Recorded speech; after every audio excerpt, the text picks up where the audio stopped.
Painful mensuration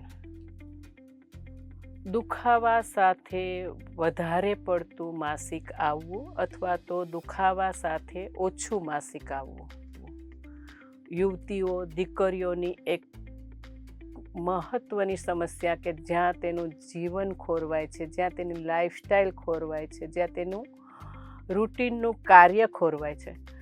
આના માટે શું? ઘણી બધી દવાઓ લીધી, દુખાવો મટતો નથી, જીવન એક થંભી ગયું હોય એવું લાગે છે. ના, અમારા આયુર્વેદ ઇન્ફર્ટિલિટી ક્લિનિકની અંદર પેઇનફુલ મેન્સ્યુરેશન માટે ખૂબ જ સરસ ઔષધિઓનો ઉપયોગ થાય છે.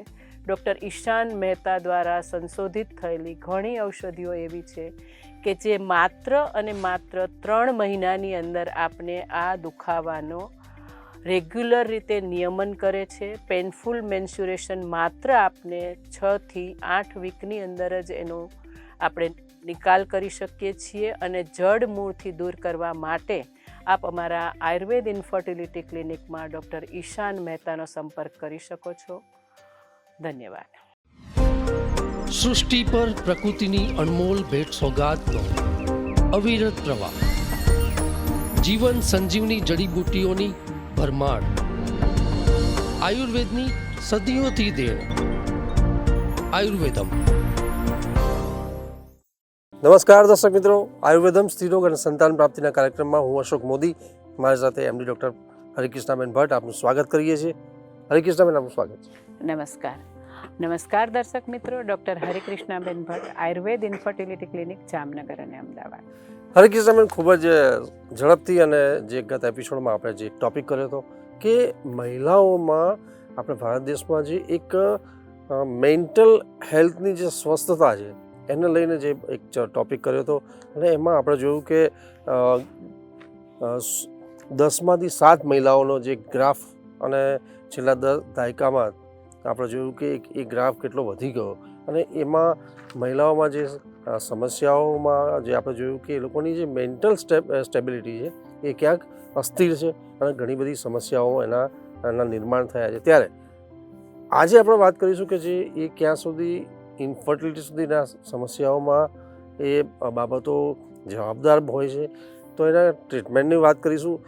પણ જે લોકોએ આજે ફરીથી એપિસોડમાં છે અથવા તો જે લોકો કન્ટિન્યુ નથી એ લોકો માટે હું કહી દઉં કે જે ટૉપિક હતો કે ભાઈ મહિલાઓ અને પુરુષોમાં જે એક નર્વસનેસ, મેન્ટલ ઇનબેલેન્સ અથવા તો પોઝિટિવિટી ઓફ જે એક સ્ટેબલ મેન્ટલ હેલ્થની વાત છે એને લઈને જે બાબત હતી. ત્યારે do you sure your self કે તમે પોતાની સાથે કમ્ફર્ટેબલ છો? અહીંયા કહેવાનો મતલબ એ હતો કે આખા ટૉપિકમાં હરિકૃષ્ણને ખૂબ સુંદર ચર્ચા અને બહુ બોડી ચર્ચા કરી વિસ્તારથી કે આપણે સૌએ બેટરથી બેટર થવાનું છે અને જો બેટરથી બેટર આપણે બધા જ થઈ જઈએ તો એ જીવન ખાસ બની જાય. પણ એ કઈ રીતે અને આ આપણે સમસ્યાને લઈને આપણે એના ટ્રીટમેન્ટ સુધીની વાત કરીશું. ત્યારે આજે હરિકૃષ્ણબેન વાત કરીએ તો જે ગત એપિસોડમાં ટૉપિક કર્યો કે ભાઈ મહિલાઓમાં આપણે એક પોઝિટિવિટી ઓફ મેન્ટલ હેલ્થની સ્વસ્થતા એ કેટલી જરૂરી છે ખાસ, તો એની કારણોની વાત કરી અને થોડા આપણે આજે એના ટેકનિક્સ ઓફ જે એના વે ઓફ ટ્રીટમેન્ટ એને કઈ રીતે લઈએ છીએ અને કઈ રીતે આપણે એ લોકોને સારી રીતે બધું ટ્રીટમેન્ટ પ્રોવાઈડ કરી શકીએ એની વાત કરીએ. દર્શક મિત્રો, ફરી એક વખત આપની સાથે એ જ ટૉપિક કે માનસિક સ્વાસ્થ્ય અને આયુર્વેદ, માનસિક સ્વાસ્થ્ય અને મહિલાઓ, માનસિક સ્વાસ્થ્ય અને ઇન્ફર્ટિલિટી, માનસિક સ્વાસ્થ્ય અને મેનોપોઝવાળી સ્ત્રીઓ, આ બધી જ વસ્તુઓ અશોકભાઈ એકબીજા સાથે સંકળાયેલી છે. જ્યારે તમને કોઈ મહિલાઓ એવું કે મને કારણ વગરની એસિડિટી રહે છે, હું મરચું નથી ખાતી, આ નથી ખાતી, આમ નથી કરતી, મારી લાઈફ બહુ જ સરસ છે, મને પેટ સાફ આવે છે, કોઈ કબજિયાત નથી રહેતી, છતાં પણ હું કાંઈ પણ ખાઉં તો મને ગળામાં બળતરા થાય છે અથવા મને સતત એસિડિટી રહે છે, ખાટા ઓડકાર જેવું લાગે છે, ઊંઘ નથી આવતી, પરિતાપ રહે છે. તો આ બધા જ કારણોમાં અશોકભાઈ મેઇન કારણ એનું એસિડિટીનું નેગેટિવિટી હોય છે કારણ કે એનું મન જે છે એ એક મન ભંગાણના આરણે આવેલું છે, કે જે મનની અંદરની એક સંતુષ્ટિ, મનની અંદરની હકારાત્મકતા જે કેળવાવી જોઈએ એ કેળવાણી નથી. નાનપણથી જ અમુક પ્રકારના એટમોસ્ફિયરમાં મોટી થયેલી દીકરીઓ, મોટા થયેલા લોકો ને આ વસ્તુ એટલી બધી ઘર કરી જાય છે કે એને પરમેનન્ટ, તમે ઘણી બધી એસિડિટીની દવાઓ આપો અશોકભાઈ, ક્યાંય ફરક નથી પડતો. ઇવન ઇન્જેક્શનો લઈ લેતા હોય છે ત્યારે પણ જો તમે એને આ વસ્તુનું એક પ્રોસેસ કરો, આ વસ્તુને ઊંડા જઈ અને આ વસ્તુ સુધી તમે પહોંચો કે ભાઈ એનું એસિડિટીનું મહત્ત્વનું કારણ એના થોટ છે, એનું અચેતન માઇન્ડ છે, સબકોન્શિયસ માઇન્ડ હંમેશા નેગેટિવિટી વિચારે છે એ છે, અને જો તમે એનું કરો અશોકભાઈ ઇલાજ તો એ 100% એસિડિટી સોલ્વ થઈ જતી હોય છે. હરિકૃષ્ણબેન, આપણે આજે વાત કરીએ છીએ ટ્રીટમેન્ટ ઉપર, થોડી વાત કરીશું, પણ એ પહેલાં આપણે જો મુખ્ય જો એના ખાસ એના જો મૂળના જે કારણો જોઈએ તો મને એવું લાગે છે કે જે યાર પોઝિટિવિટી ઓફ જે મેન્ટલ હેલ્થની જે એક સમસ્યા, તો એના આ મેન્ટલ હેલ્થમાં ભારતમાં જોઈએ તો એ સર્વિસ પ્રોવાઈડરો બહુ ઓછા છે કદાચ, એવું તમારા હિસાબે, કે આના ચિકિત્સકો જે મનોચિકિત્સક કહેવાય એ બહુ ઓછા છે, કે પછી એ લોકો જે ટેકનિક યુઝ કરતા હોય એ પર્યાપ્ત નથી. તો આજે આપણે કઈ રીતે આપણે આમાં જવું જોઈએ, અથવા તો અત્યારે which is the best techniques? અશોકભાઈ, સેન્ટરો ઓછા છે એવું તો આપણે નહીં કહી શકીએ આજકાલ, કારણ કે આજકાલ પબ્લિકમાં અવેરનેસ આવી છે, લોકોમાં પણ અવેરનેસ, પણ ત્યાં સુધી પહોંચવાનો જે એક સમય છે અથવા તો પહોંચવા સુધીની જે મેન્ટલી ગડમથલ છે એ લોકોને પરેશાન કરે છે, હે ને? અથવા તો સ્વીકારવું, મારે મારી જાત પ્રત્યે સ્વીકારવું કે મને મનમાં કાંઈક તકલીફ છે, એ અઘરું થઈ ગયું છે, હે ને? એટલે દરેક દર્શક મિત્રો, અને અશોકભાઈ એવું પણ નથી કે તમે ત્યાં પહોંચો, પણ એ માટેનું એક અલગ કારણો જે તમે કહો છો, કારણો જેમ આપણે જોઈએ ને કે ભાઈ જીનેટિક છે કે વારસાગત જ આવેલા હોય કારણો, અમુક કારણો એવા હોય કે જે તમારા વારસાગત જ આવેલા હોય, કે મારા ફાધરમાં જે હોય અમુક પ્રકારની ગટ્સ તો એ મારામાં આવવાની જ છે, મારા બાળકની અંદર એ વસ્તુ આવવાની જ છે, એ વસ્તુ અલગ છે. પણ એક સોશિયલી પણ ઇમ્પેક્ટ છે આની અંદર, મેન્ટલી હેલ્થની અંદર એક બહુ મોટું કારણ સોશિયલી ઇમ્પેક્ટ હોય છે. એક જૂની ઘરેડમાં ચાલતા હોય, એક બીજું કે જૂની ઘરેડમાં ચાલવા વાળા માણસો નવી ઘરેડના માણસોને પણ એમાં ચાલવા પ્રેરે છે. બિલકુલ. એટલે એક જે ઘર્ષણ પેદા થતું હોય છે, એ ઘર્ષણના કારણે માનસિક સમસ્યાઓ ઉત્પન્ન થતી હોય છે. પરંતુ એ ધીરે ધીરે અશોકભાઈ એટલી બધી દેખાતી નથી, પણ ધીરે ધીરે બોડીને, શરીરને એટલી બધી હાર્મફુલ થાય છે. એમાં પણ આપણા સબ્જેક્ટને લઈને આપણે વાત કરીએ કે ભાઈ સ્ત્રીઓને અથવા તો પુરુષોને, કે નાનપણની અંદર અશોકભાઈ આપણે દીકરીઓને બહુ બહાર બોલાય નહીં, જોરથી હસવાનું નહીં, આમ નહીં કરવાનું, આમ નહીં કરવાનું. હવે એ જ્યારે એક બહાર પગ મૂકે છે ત્યારે આ બધી વસ્તુઓ એને તાજુબ લાગે છે કે સાલું આ મારા ઘર સાથે આ છે, આ બહાર મારે મેળ નથી ખાતો. તમે બિલીવ નહીં કરો અશોકભાઈ, ઘણી બધી દીકરીઓ, ઘણી બધી હાલમાં પણ જે મેરેજ થઈને આવે છે, મેરિડ થઈ ગયેલા છે, છતાં પણ એ એટલી બધી ડરતી હોય છે કે એ લોકો સેક્સ્યુઅલ રિલેશન નથી રાખી શકતા. બિલકુલ, હે ને? આનું બીજું કોઈ કારણ નથી હોતું કે એક ડર હોય છે, એક પુરુષ પ્રત્યેનો પણ એક હાવી ભાવ મગજ ઉપર જે ઘરના હોય એ કેળવેલો હોય, વાતાવરણ એ કેળવેલો હોય. બીજું કે એટલી બધી ભાવનાત્મક ક્યાંય જોડાણ નથી કે તમે તમારી વાતને કાઢી નાખી હોય, હે ને? પહેલાં તો શું હતું કે ઘરમાં કાકા કાકી, મામા મામી, ભાભી, તો આ બધી જ વાતોનું એક ડિસ્કશન થઈ જતું હતું, તો ખ્યાલ નહોતો આવતો કે શું છે, તકલીફ ઓટોમેટિકલી દૂર થઈ જતી હતી અને માઇન્ડ ખાલી થઈ જતું હતું તમારું. હવે એ વસ્તુ નથી થતી. ન છેવટે ત્યારે શું થાય છે અત્યારે કે સોશિયલ મીડિયા પર ઠાલવી દે છે. બિલકુલ. તમે જુઓ તો ઘણી બધી વસ્તુઓ ન કહેવાની પોતાના વિશેની, બીજી આ બધી ક્યારે એન્ડ જ્યારે આવે છે માઇન્ડનો, શરીરનો, ફિઝિકલી વસ્તુ, મેન્ટલી એટલી બધી આગળ આવે કે એ સોશિયલ મીડિયા પર ઠલવાતી હોય છે. એટલે આજે એક ભાવનાત્મક જોડાણ ઘટી ગયું છે, એક હાશકારો આપણે જેને કહીએ ને એ નથી રહ્યો લોકોના જીવનમાં. પછી અશોકભાઈ કેવું થાય છે કે મેઇન કારણની અંદર જે માનસિક રોગોના છે એ સ્લીપ છે, ઊંઘ, હે ને? જ્યારે તમારી 6 થી 8, 10 કલાકની, એટલે દરેક વ્યક્તિની અલગ અલગ હોય છે. મને 6 કલાકની ઊંઘમાં સેટિસ્ફેક્શન થઈ જતું હોય, ઘણાને 8 કલાકની ઊંઘમાં થઈ જતું, ઘણા ધ્યાનવાળી ઊંઘ લેતા હોય.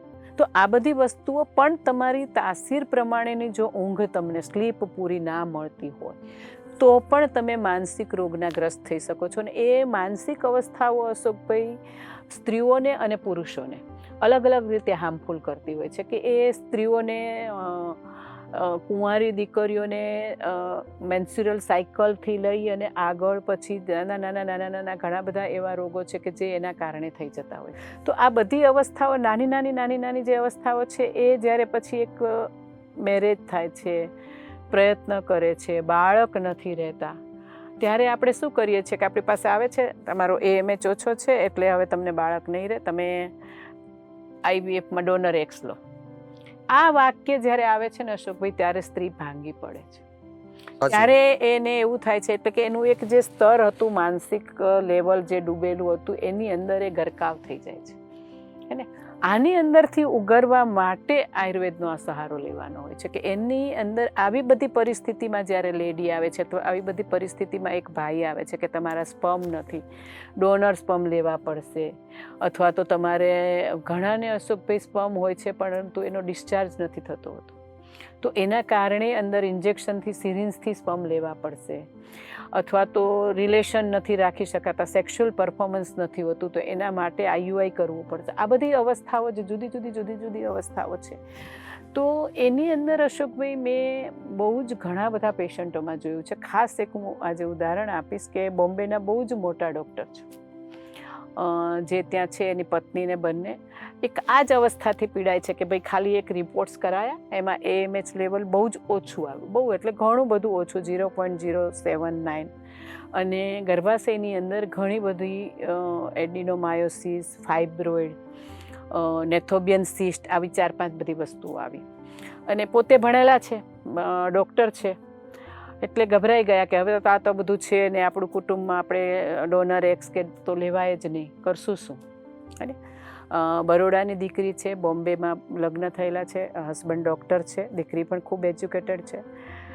અને આપણા શો જોયા, અચાનક એના મમ્મીએ શો જોતા એણે આપણા દવાખાનાની મુલાકાત લીધી અને ટ્રીટમેન્ટ કરી. અમે અશોકભાઈ આ બધી જ વસ્તુઓ હતી, પણ 1-8 કલાકના કાઉન્સેલિંગ પછી ખાલી માત્ર એને એટલો વિશ્વાસ જગાડ્યો કે ભાઈ જે છે એ છે, જે વસ્તુ છે એમાં આપણે કાંઈ જ ફેરફાર નથી કરી શકવાના. નેથોબિયન સિસ્ટ છે તો છે, ફાઇબ્રોઇડ છે તો છે, ગર્ભાશયની અંદર આટલા પ્રોબ્લેમ છે તો છે, તમે ઓપરેટ કરો તો પણ ફાઇબ્રોઇડ નથી જવાનું, આયુર્વેદિક દવાઓ કરો તોય પણ નથી જવાનું, પણ એને રાખવા છતાં એને સપ્રેસ કરી અને પ્રેગ્નન્સી કેમ રાખવી એ આપણે વિચારવાનું. આ પ્રકારની એક હકારાત્મકતા કેળવી કે ના ભાઈ છે વસ્તુ, ફાઇબ્રોઇડ આયુર્વેદની દવાથી પણ નથી જતું, આપણે એને સાઈડમાં રાખી, એને દબાવી, એની સાથે પ્રેગ્નન્સીને કેરી ઓન કરવાની છે. અને ડોનર એક્સ નથી લેવા આપણે, તો એના માટે આપણે એ રીતે ગર્ભાશય હેલ્ધી કરીશું કે ગર્ભાશયના જે હોર્મોન્સ છે એ ઓવરી પર ઇફેક્ટ કરશે અને તમારા નેચરલ ઈંડા નીકળશે. અશોકભાઈ, તમે બિલીવ નહીં કરો કે એને પોતે પણ, કારણ કે દરેક વસ્તુ, ગુજરાતીમાં એક કહેવત છે કે આપ મુવા વગર સ્વર્ગે ના જવાય. બિલકુલ. તમારે તમારી જાત માટે પોઝિટિવિટી કેળવવી પડે. એને મેં કીધું કે ભાઈ નાનું બાળક બની જાઓ, તમે ઈશ્વર પાસે માગો. બાળક એ કોઈ ડૉક્ટર આપી નથી શકતું, એક ઈશ્વર એવી શક્તિ છે કે, અથવા કોઈ પણ વસ્તુ તમે જેને બી બિલીવ કરો. અને અશોકભાઈ નેચરલી 4થા મહિને એને કન્સીવ થઈ ગયો, આટલા બધા પ્રોબ્લેમ સાથે. અને આજે પણ એ મને, મારી પાસે ઘણા બધા પેશન્ટ મોકલે છે કે મેડમ મેં આવું જોયું જ નથી ક્યારેય. આ વસ્તુ છે ને, અહીંયા એક હકારાત્મકતા આવી જાય છે, અહીંયા એક પોઝિટિવિટી આવી જાય છે, તમારો માઇન્ડનો કોન્ફિડન્સ આવી જાય છે. દવાઓ તો એ જ છે, હે ને, દવાઓ એ જ છે, એ જ દવાઓ આપી છે મેં જે બીજાને આપું છું. તમે તમારા જાત પ્રત્યે સજાગ જ્યારે થાવ છો. પરંતુ એક અશોકભાઈ એટલો બધો હાવ પેદા થઈ જાય છે ને આજકાલ. સપોઝ મને હાઇપર ટેન્શન છે તો હાઇપર ટેન્શનની દવાઓ તો આપણે લઈએ જ છીએ, પણ એ લેતા પહેલાંની પ્રોસિજર એટલી બધી વધી જાય છે કે તમે આ રિપોર્ટ કરાવો, આ રિપોર્ટ કરાવો, આ રિપોર્ટ, એની અંદર એ પાછો 80% વધારે ગરકાવ થઈ જાય છે કે એનું બ્લડ પ્રેશર વધારે વધી જાય છે.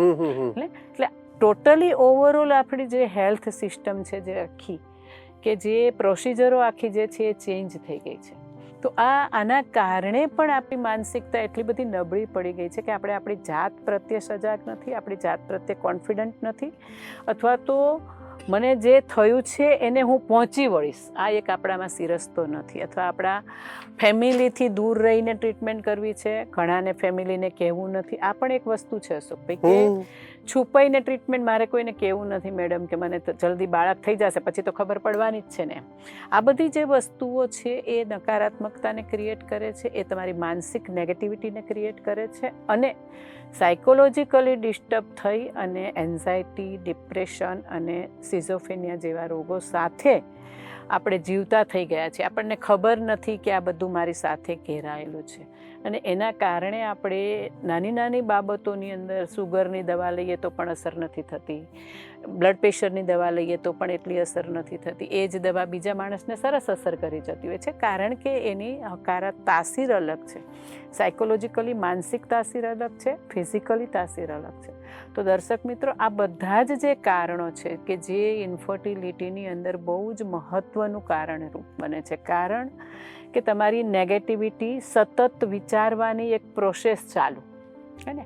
પણ આપણા ઘણા બધા લોકોએ કીધેલું છે ડાબા કાને સાંભળો, જમણા કાને કાઢી નાખો. આ બધી વસ્તુઓ બહુ ઉપયોગી છે અશોકભાઈ.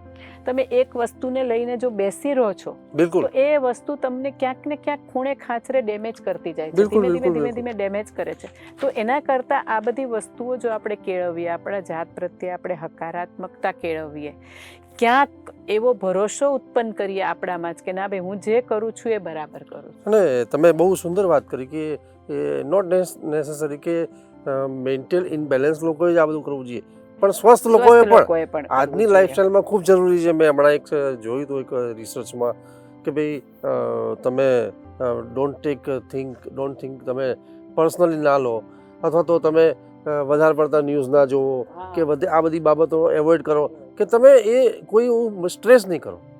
તો એમ્પાવર તમારો કેવી રીતે વધી શકે એ બધી બાબતો જુઓ, અથવા તો તમે અપલિફ્ટ બીજાને કઈ રીતે કરી શકો, એવી પોઝિટિવિટી બાબતો જ આ વસ્તુને બેલેન્સ કરતા હોય. તો દર્શક મિત્રો, ખૂબ જરૂરી છે કે જ્યારે પોઝિટિવિટી ઓફ મેન્ટલ જે સ્વસ્થતાની વાત છે, આપણે ભારતમાં સ્ત્રીઓને જેમ આગળ કહ્યું કે ખૂબ મોટું કોન્ટ્રીબ્યુશન આપણે ઈચ્છીએ છીએ કે એક એમનું એક મોટો ફાળો હોય, પણ આપણે જોયું કે સૌથી વધારે જે મેન્ટલ ઇમ્બેલેન્સ છે એ સ્ત્રીઓમાં આપણે જોઈ રહ્યા અને પુરુષો કરતાં વધારે છે. તો એને કઈ રીતે બેલેન્સ કરવું એ બધી બાબતો બહુ જરૂરી છે. અને જ્યારે ઇન્ફર્ટિલિટીમાં જે આ બાબતો કેટલી બધી સમસ્યાઓ કરતી હોય છે, તો એને લઈને આજે આ ચર્ચા હતી. તો આઈ થિંક મને એવું લાગે છે કે તમે આ બહુ એક સારી મોટી ચર્ચા કરી છે, અને આગળ આમાં મને લાગે છે કે આપણે બીજા કયા સ્ત્રોત કરવા જોઈએ આપણા હિસાબે પોઝિટિવિટી માટે. અશોકભાઈ, બહુ સરસ વાત છે કે જ્યારે આપણે પર્ટિક્યુલર આપણા સબ્જેક્ટને લઈને જ્યારે આપણે વાત કરીએ કે સ્ત્રીઓ અને પુરુષો જ્યારે એક બાળક મેળવી નથી શકતા હે ને, અથવા કુંવારી દીકરીઓ નાની નાની સમસ્યાઓથી પરેશાન થાય છે હે ને.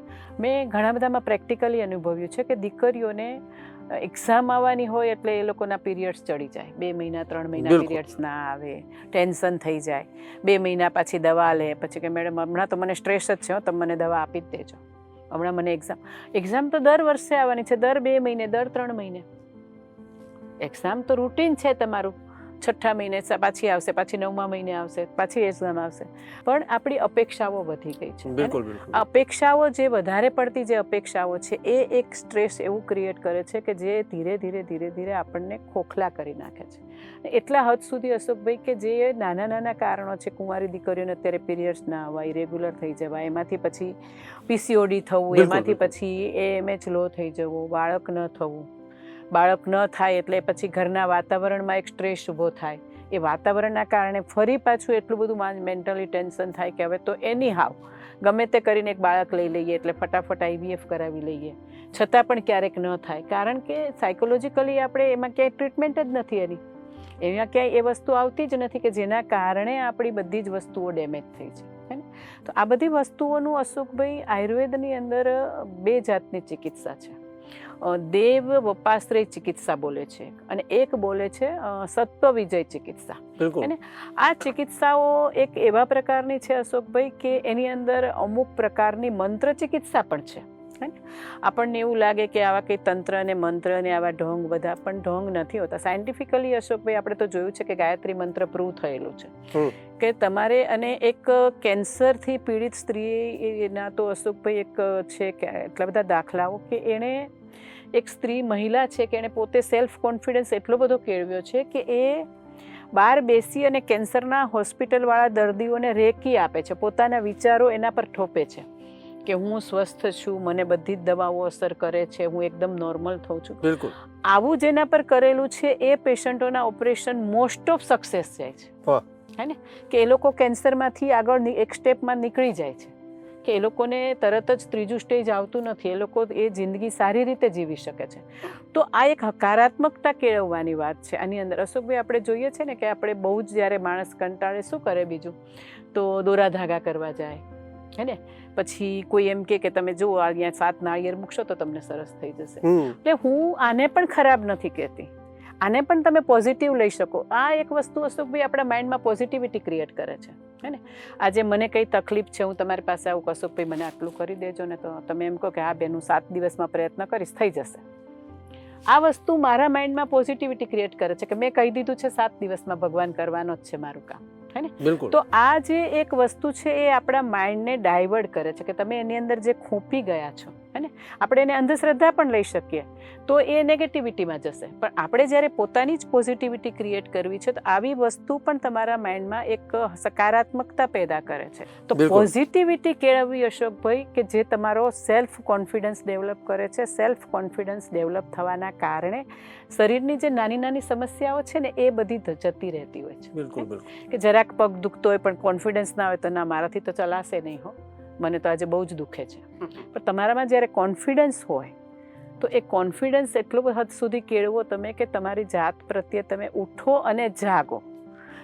પછી જો તમારા ધ્યેયને તમે વળગીરો કે ના મને બાળક જોઈએ છે, બાળક માટે હું ગમે તેવા પ્રયત્ન કરીશ અને એ પ્રયત્નોમાં હું સફળ થઈશ. આટલું આપણે જ્યારે કરીએ છીએ ને તો અશોકભાઈ જે આપણી માનસિક સ્વાસ્થ્યની વાતો છે ને એ બધી જ જતી રહેતી હોય છે, કે એની અંદર તમારો કોન્ફિડન્સ લેવલ એટલું વર્ક કરતો હોય છે. અને એની અંદર મેં કહ્યું એમ આયુર્વેદની ઘણી એવી ઔષધો છે કે જે તમારા વંધ્યત્વના કામમાં પણ આવે છે અને તમારી સાયકોલોજીનું બેલેન્સ પણ કરે છે. તો દર્શક મિત્રો, આગલા એપિસોડની અંદર આપણે એવા ઔષધો છે કે જે દેવ વપાશ્રય ચિકિત્સામાં કામ આવે છે, અથવા એવું શાસ્ત્રના મહર્ષિઓએ વર્ણવેલું છે કે એની અંદર તમારે આવી મહિલાઓને, આવા પુરુષોને, અથવા તો જે પ્રેગ્નન્ટ છે એ લેડીને કેવા વાતાવરણમાં રાખવી એ પણ બતાવેલું છે. તો આ બધી જ વસ્તુઓ અશોકભાઈ હકારાત્મકતા પેદા કરે છે. તો આના વિશે આપણે ચર્ચા કરીશું. તો દર્શક મિત્રો જોડાયેલા રહેજો કે નાના નાના પ્રકારની અસંતોષ અથવા નેગેટિવિટી ક્યાં સુધી તમારા માનસિક સ્વાસ્થ્યને બગાડે છે તો એનાથી દૂર રહીએ, હકારાત્મકતા કેળવીએ. નવા વર્ષે ખૂબ જ જીવનની અંદરની નાની નાની સમસ્યાઓને દૂર કરી અને નવા ઉમંગ અને અંતરની અનેરી ઈચ્છાઓને જો આપણે પેદા કરીશું ને તો મને લાગે છે કે આવી સમસ્યાઓથી આપણે ઝડપથી મુક્ત થઈશું. હરિકૃષ્ણબેન, આપનો વિશેષ આભાર કે ગત 2 એપિસોડથી દર્શક મિત્રો આપણે ખૂબ સુંદર અને જબરદસ્ત ટોપિક ઉપર ચર્ચા કરી કે એક પોઝિટિવિટી, મેન્ટલ હેલ્થ, જે સ્વસ્થતા કેટલી જરૂરી છે. અને એ આ બંને એપિસોડમાં આપણે દરેકે પોતાએ ચેક યોર સેલ્ફ કે તમે તમારી પોતાની જાત સાથે કેટલા કમ્ફર્ટેબલ છો, એ બહુ જરૂરી છે. અને એ જ મેન્ટલ પોઝિટિવિટી કહી શકાય.